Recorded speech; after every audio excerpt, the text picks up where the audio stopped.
ir panašiai. Bet jinai nėra visiškai oficiali ta informacija, kurią mes turėtume vadovautis. Tai gal pradėkime šnekėti, kadangi daugiausiai informacijos domisi, žino nuo pradžios iki giliausių sluoksnių Kęstutis Grinius, kuris yra kartu su mumis. Bandykime aiškinti, šnekėti, dėliotis savo mintis. Ką mes galime pasiūlyti į priekį, idant viskas būtų kuo teisingiau ir žmonės turėtų paslaugą, kuri jiems yra būtina. Prašome, diskusijose ir pokalbėse kviečiame tikrai dalyvauti visus. Aišku, gerbent laiką, gerbent visus čia esančius. Be įžeidinėjimų, manykime, šitos kultūros mes tikrai turėsime. Dėkui, Regimantai. Gražų pristatymą. Šiaip per pastaruosius beros 7 metų aš pirmą kartą, reiškia, dalyvauju tokiam renginį ir tikiuosi, kad tai renginys bus man paskutinis, nes viešumos nemėgstu, nenoriu, ji man nereikalinga, nes į politiką eiti nesinori ir neisiu, o rūpesčių gyvenime ir be tokių susitikimų užtenka. Bet gerbdamas šiuo atveju Regimanto, ir Andriaus Kolesnyko, ir Romo Pivaro, ir kitų norus ir tam tikrą matymą, norėdamas juos patvirtinti ar kai kuriuose vietose padiskutuoti, aš šiandieną stoviu čia prieš jūs ir bandysiu pradėti nuo to, ką pabaigė Regimantas.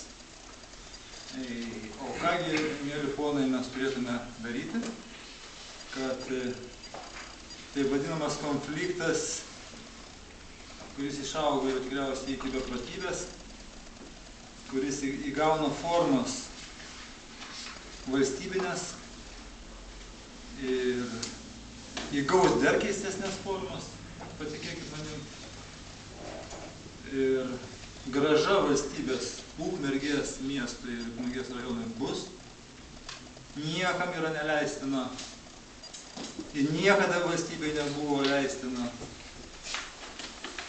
valstybinių institucijų santykis aiškintis juodinant kitą valstybinę instituciją. Tai Respublikos, mūsų nepriklausomos valstybei, nėra buvę. Taip, žmonės, visuomeninės organizacijos tokius santykius aiškinasi. Bet, kad savivaldybė pradėtų karą su visa valstybė, tai nėra buvę. Ir šiandieną mes iš esmės neturim spręsti klausimo, kas šildys, už kiek šildys ir kaip šildys.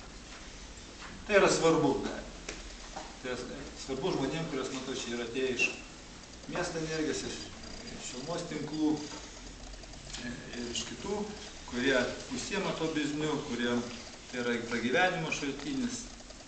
Bet jums politikai ir žmonėms piliečiams esminis klausimas turi būti, kaip gyvens Ukmergė susipykus su visa valstybė. Štai esminis klausimas. Nes jeigu kas nors galvoja, kad šitas, kas vyko Ukmergėj, neatsilieps visiems gyventojams, materialiai, nematerialiai, visokiom formom, tai labai klysta. Jeigu kas nors galvoja, kad perėmė valdžią, nedaug dievė, pasakysiu iš kopūsto, reiškia, bus lengviau, kažin. Nes dėmė, kai toj dainuoja, bus kaip su tos antepiniu iš Ukmergės. Mes turim pavadinimą ir dabar turėsime ilgai, kad būtent šitas konfliktas mums vilsis kaip didelė plyta prie kojų. Nesvarbu, kas bus valdžioje. Tai šiandieną iš principo turėtų būti diskusija apie tai, kaip mes išbrisim iš valstybinės problemos, ne iš mūsų problemos. Tikrai žinau paskutinės nutartis, tikrai žinau teisėtvarkos nuomonę tam tikrais klausimais, kurios kol kas neskelbsiu. Tikrai žinau labai daug informacijos. Ir tikrai viskas grįš į Ukmergę. Ir čia sakau negąsdinamas, nes